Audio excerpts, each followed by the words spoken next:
Hello డిఎస్సియాస్ friends, English గ్రామర్లో భాగంగా precise లేదా ప్రెసిస్ writing సంబంధించి ప్రాక్టీస్ బిట్స్ చూద్దాము. The word ప్రెసిస్ means to prescribe, to promote, to precise, to proceed. The word precis mean to precise. Third option is correct answer. While writing A precise, we should reduce the length of the passage to 1/3 of the original.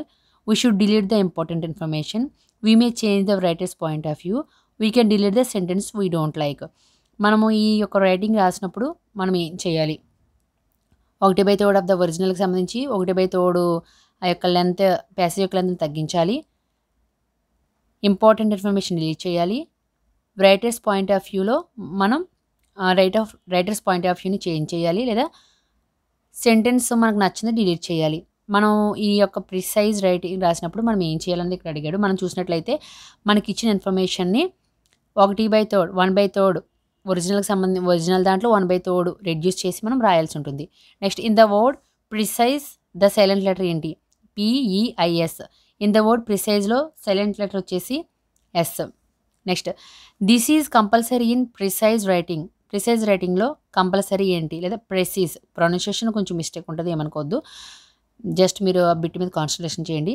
A little, own experience, own examples and examples. ఈ యొక్క రైటింగ్లో మనం కంపల్సరీగా ఏం చేయాలి? కంపల్సరీగా a little తక్కువ చేసి రాయాలి. In most of the cases the precise writing should be in indirect speech and passive voice, direct speech and passive voice, active voice and indirect speech, active voice and direct speech. మనం మనం ఈ యొక్క రైటింగ్లో మనం ఏమి use చేస్తాం? Active voice and indirect speech అనేది use చేస్తాం. ఆ యొక్క ప్రిసైజ్ రైటింగ్లో active voice and direct speech ఉంటుంది. The language in the precise writing should B. Language ఏముంటుంది? సింపుల్ అండ్ డైరెక్ట్గా ఉంటుందా? అంబిక్విటీగా ఉంటుందా? విత్ అన్ఫెమిలియర్ వర్డ్స్ ఉంటాయా? విత్ న్యూ వర్డ్స్ ఉంటాయా అనేది అడిగాడు. ఇక్కడ మనం చూసినట్టయితే సింపుల్ అండ్ డైరెక్ట్గా ఉంటుంది. Next, it is better to use any tense in precise writing, the same tense in the entire passage, all the tenses in one passage, as many as tenses.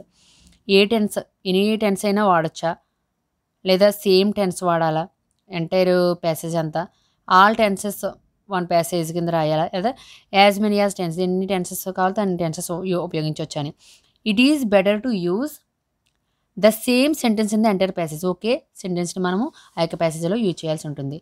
Next వచ్చేసి, in precise writing one has to explain the passage, precise the passage, elaborate the passage, explain the passage. మనం ఏం చేస్తాం? Explain చేస్తామా, precise చేస్తామా, elaborate చేస్తామా, explain చేస్తామా అనేది అడిగింది. ఆల్రెడీ ఆన్సర్లో ఉంది precise the passage. Next, precise writing doesn't help in briefing, suitable usage of words, precising, writing essays. Doesn't help. Precise రైటింగ్కి ఉపయోగపడింది ఏమిటి? రైటింగ్ ఎస్సైస్లో మనం ఏమి రాయము, ఆ యొక్క ప్రిసైజ్ రైటింగ్ అంటే తక్కువ చేసి రాస్తాం అనమాట. Next, this is not expected in precise writing. మనం ఎక్స్పెక్ట్ చేయింది ఏంటి ప్రిసైజ్ రైటింగ్లో? Title, inserting own ideas, brevity. Next, condensed form. మనం ఏమి ఎక్స్పెక్ట్ చేయము. ఇన్సెట్టింగ్ ఓన్ ఐడియాస్, సొంత ఐడియాస్ ఏమి మనము యాడ్ చేయము. అక్కడ ఉన్నదే కొద్దిగా తగ్గించి 1/3 ప్యాసేజ్ కింద మనం రాయడం అనేది జరుగుతుంది. ఇది ఫ్రెండ్స్ ఇంగ్లీష్కి సంబంధించి. ఇంకా గ్రామర్కి సంబంధించి కొన్ని టాపిక్స్ అనేది చూద్దాము. ఇంకా ఎవరైనా మా ఛానల్ సబ్స్క్రైబ్ చేసుకోకపోతే సబ్స్క్రైబ్ చేసుకోండి. Thank you.